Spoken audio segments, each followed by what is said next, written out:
Our theme this morning is Blessed is the nation whose God is the Lord.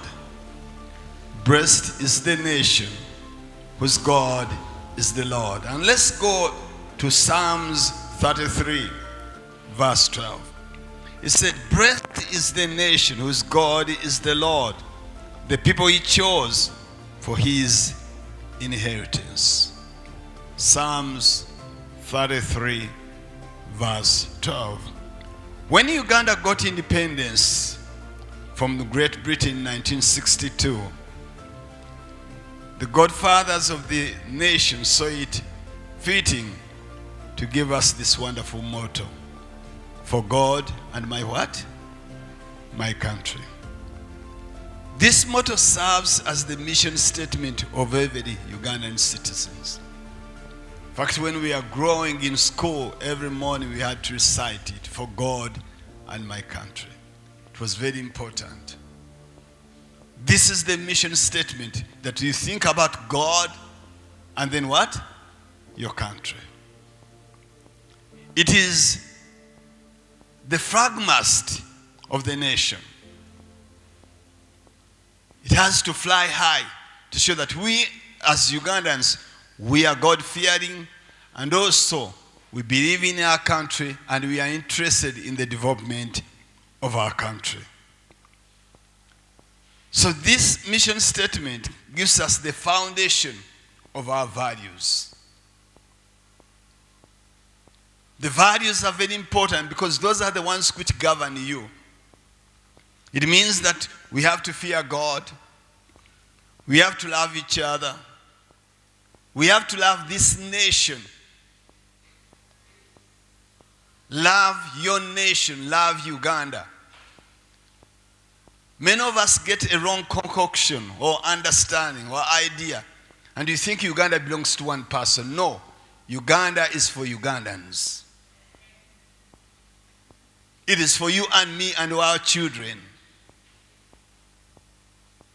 And so it means that we have to strive to develop this nation. It has to give us values. And we say, we as Ugandans, we don't do this. I remember when we were growing up, there were things they taught us that we are not supposed to do. We are not supposed to eat when we are walking. Did you do it, Teacher Hasfa? No, you can't. Your mother would have beaten you or the neighbor. And it was a social responsibility for every person to look after you. I remember when they will find you eating on the way, somebody will do what? Somebody will cane you and tell you, go and tell your father, Mr. So-and-so has beaten me. And tell him that on Sunday I'm going to come and tell him why I beat you. And then on Sunday he will come when the family is seated. And the father would ask, are you Mr. So-and-so? Yes, I have come. And then he would ask you, who's the son? That, is that the man who beat you? And he said, yes, Dad, is that one, is that man. And you think your father is going to beat him. You didn't know what was waiting for you. And then this man will say, this neighbor, good neighbor, he will say that this boy, I beat him because I found him eating on the way. We grew up when we never ate when we are walking on the way, because you throw the trash in the road. This is not the Uganda we grew in. It is different. And then your father will ask, is it true that he found you eating mangoes as you were moving? Yes, Dad. And then he will tell you, lie down. And he will tell the neighbor that, first of all, he will tell him, give him 2 strokes. He will give you 2 strokes. And then your father will give you another 3. Those are 5. And then he will tell you, kneel down in front of this neighbor and say, thank you, sir. That was the most painful thing. He has caned you and you have to thank him. But that's how we grew. And that's why the nation was shaped. We had morals, we had values, we had integrity. What we are seeing now is very foreign. There are no moral obligations. There's no integrity. Everyone is doing like whatever he likes. Look, just go in front of the gate and see the sewage from the hospital. It is pouring in front of the church. They opened it when? On Friday, and they left. They just went off. During our times, it couldn't happen. People had responsibility because we had values. We loved each other. Think about if it rains now and floods twice as it does. Cholera is going to spring out. That is the nation we are in. And we need to pray. This morning, I want you to understand, be zealous for your country. Be zealous for the environment. While others are cutting the trees, plant the trees. Plant as many trees as you can. You might not have the land. Get a tin and plant it there. It might be when God blesses you with the land, you plant it there. And where has everything gone wrong? Why has it gone wrong? It is because of one thing. We haven't brought God back to his position. When we bring back God to his rightful position, then this nation will be blessed. Where we have read the Bible said, blessed is the nation. Whose what? Whose God is the Lord. That is the nation which is blessed. It prospers. It survives. In the midst of challenges, God works for it, sustains it. When you go to Israel, you will find some parts which have spent 7 years. There was a time when Jericho had spent 7 years without rain, but they had gardens there. They were blossoming. But look at Uganda. It takes only 1 year. And when there's no rain in Karamoja, famine is everywhere. We have to go back to God and do our part and position God in our lives. Not on our lips, not on Sunday services, but he has to be in our hearts. And that's how we will bless this nation. He will take the nation to the next level. We shall be what God created us to be. Sir Winston Churchill, the Prime Minister of Britain during the Second World War, came to Uganda. And when he saw Uganda, he was passing through Africa, through the British colonies. He called Uganda the pearl of what? Africa. We are the pearl of Africa. These days when sometimes I see on television they are singing and showing us films that Uganda Zabu. And I laugh and I said, where is the Zabu going? Where is the God going?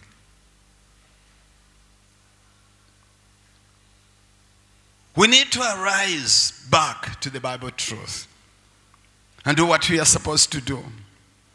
First of all, if Uganda is to blossom, if Uganda is to position itself in the middle nation,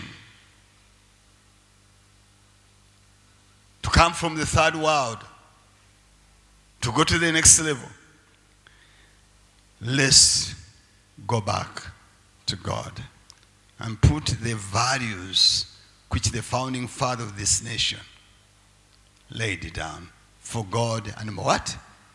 My country. It means we need to have God in our hearts. Before you do anything, just ask yourself, is what I'm going to do, is it right? And then the second thing comes, the onus also comes to us because God will do his part, but we have also to do something for our country. We need to be patriotic. I was asking myself, what does the word patriotic mean? What does it need? What does it call for someone to be patriotic? Should I go to the patriotic schools which have been established? I see many who have attended them and then later they become very corrupt, more than Judas Iscariot. And so I ask myself, what does it cost you to be a patriot? A patriot is somebody who loves his country and is proud of his country. Then the Lord gave me the Holy Spirit gave me these inspiration of who a patriot is. A patriot is somebody who puts national needs above personal needs. That is number one. You put national needs above personal what? Needs. You think about your country. Put the national needs, what the nation needs, above your needs. Because it is for God and my country. It is not for what? For God and my stomach or my family. That is very important. For us, we invested in this nation. But I don't see any investment which is going to take the next generation to the next level. And you don't see it now.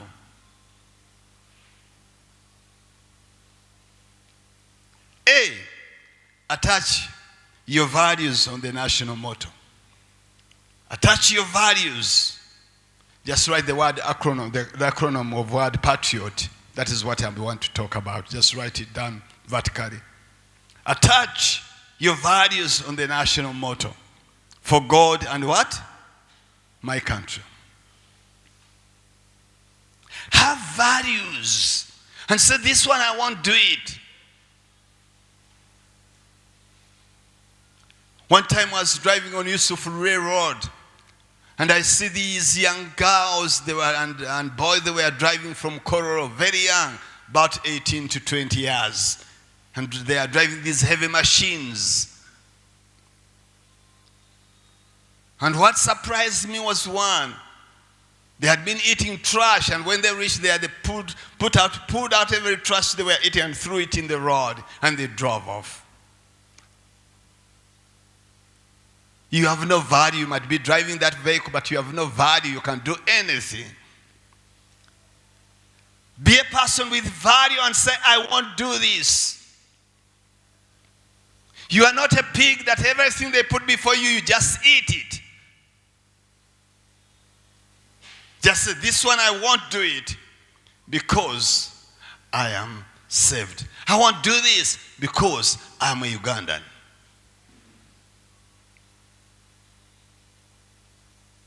This year I've made some resolutions and say I won't do this because I'm a Ugandan.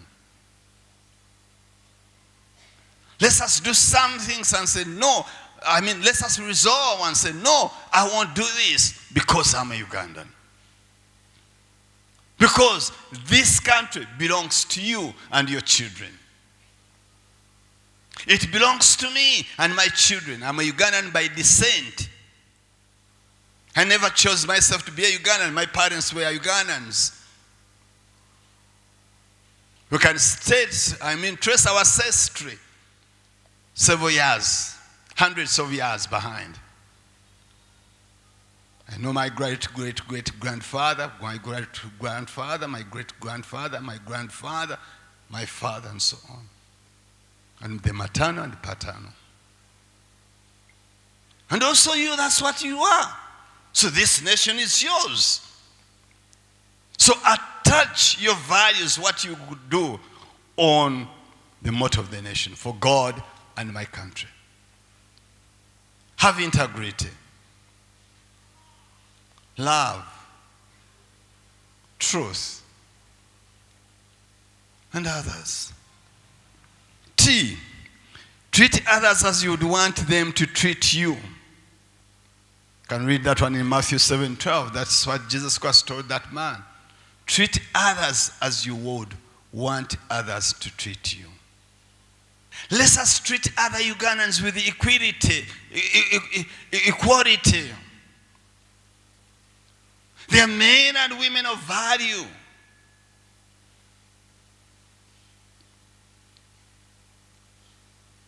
Last month I was going for burial. And as I'm going for burial, there was a vehicle which was ahead of us. And this vehicle, I think either it was not moving very well and it was loaded, and we feared, all of us were following it because we are on a hill. So one of the vehicle in front of me bypasses me and goes in front. And another one also, I was the next one, and what I do is I pass along also so that it had problems. And just in front, there was a patrol vehicle. And when they saw us overpassing it, they stopped us. And we stopped. They didn't know the problem with the vehicle, and they were not interested to know. And one of them, he came to the man who was in front of me. He stopped him. And when he talked to him, they were speaking the same language. I won't tell you where I was coming from. And then, in a very, very loud way, he told him, Afendi, leave this one to me because he comes from the same area as mine. So he went and talked and then released him and went. And then they offended the lady I pray for that lady that may she be promoted. And that lady comes to me and tells me, do you know what you did? I said, Madam, yes, I know. But there are two things. One is the lorry, which was ahead of us, and two, I'm going for burial. And say, but you're ever speeding? I said, yes, that is very right. I was doing so because I had to bypass that vehicle. And then the other man came. He left the other vehicle and comes to me. Then the Fendi went on the other, she left and went on the other side and talked with the micro driver.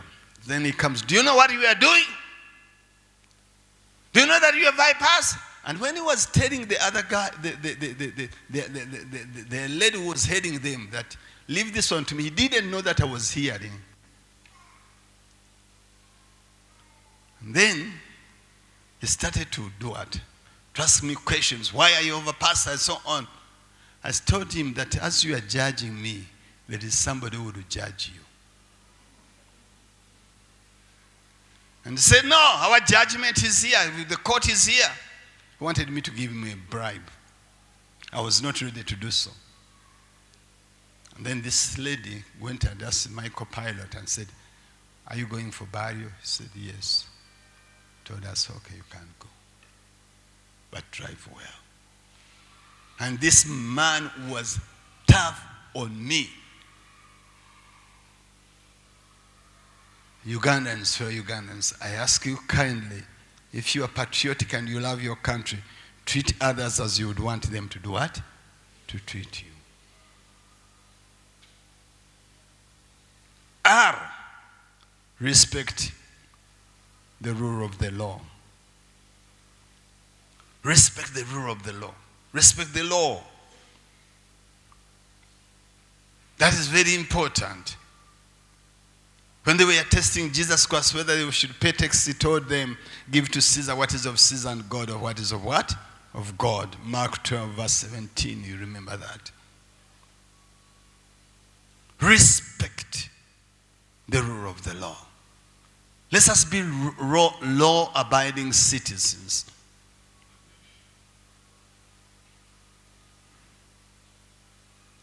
Sometimes a few months ago, I nearly made a fatal accident. I was driving from this side going to Nakurabi. And then all of a sudden, it was night. A vehicle comes driving in the opposite side on our side because Nakurabi is 2 lanes. It was driving the opposite side in my side on, and it was putting on full lights. I dimmed them. I tried to stop.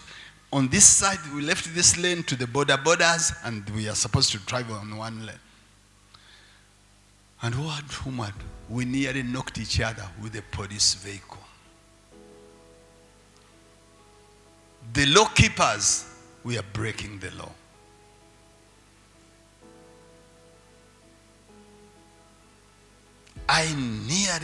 We had nearly a fatal crash. They were racing, but they are putting on full lights. I tried to dim my lights and so on. They were full. Until I switched off my lights so that I can see. And then I had to sway on this side so that they pass. If you're a patriot, you love your country, abide with what? The laws. I know they might be oppressive, but be law-abiding. Because we need you when you're still alive. Treat others as you would want them to do what? Treat you. Respect the rule of the law. I invest in the future of this nation.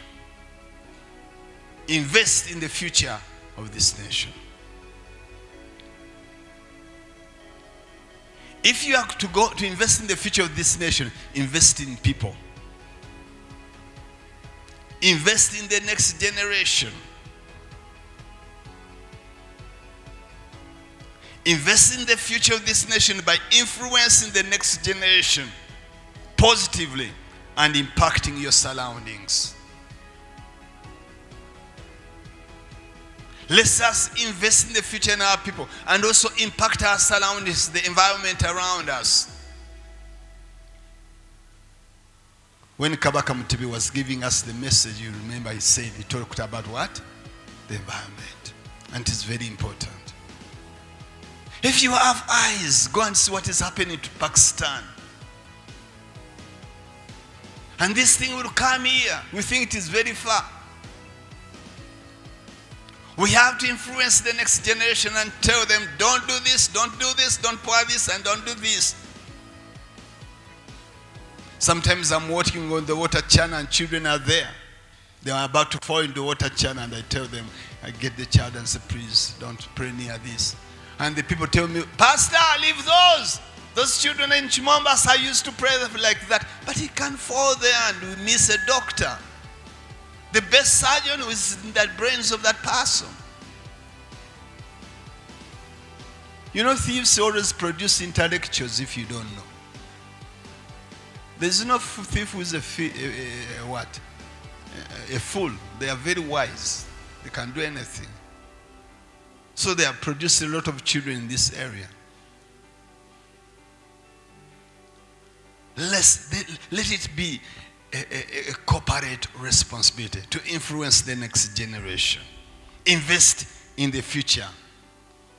And the future of this nation lies in the what? In these young people. See how we can help them to go to the next level. Or observe discipline, serenity, and emotional intelligence. Observe, discipline, be disciplined. Serenity, be sober. And emotional intelligence, know what to say and to do. In other words, be an oasis of peace.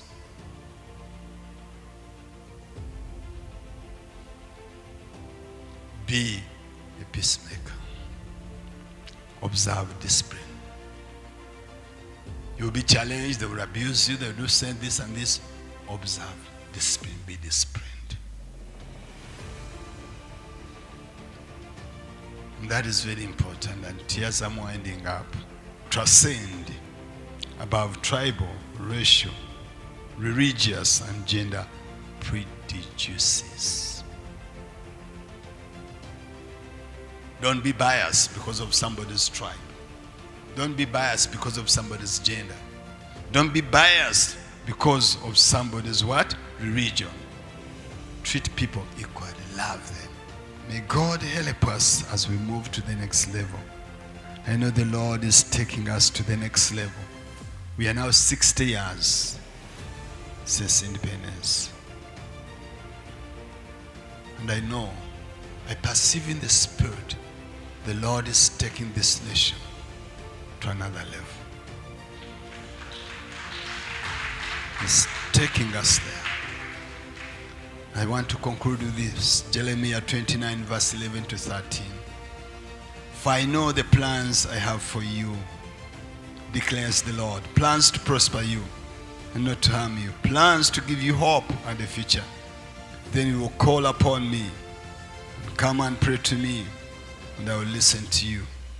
You will seek me and find me when you seek me with all your heart for God and my country.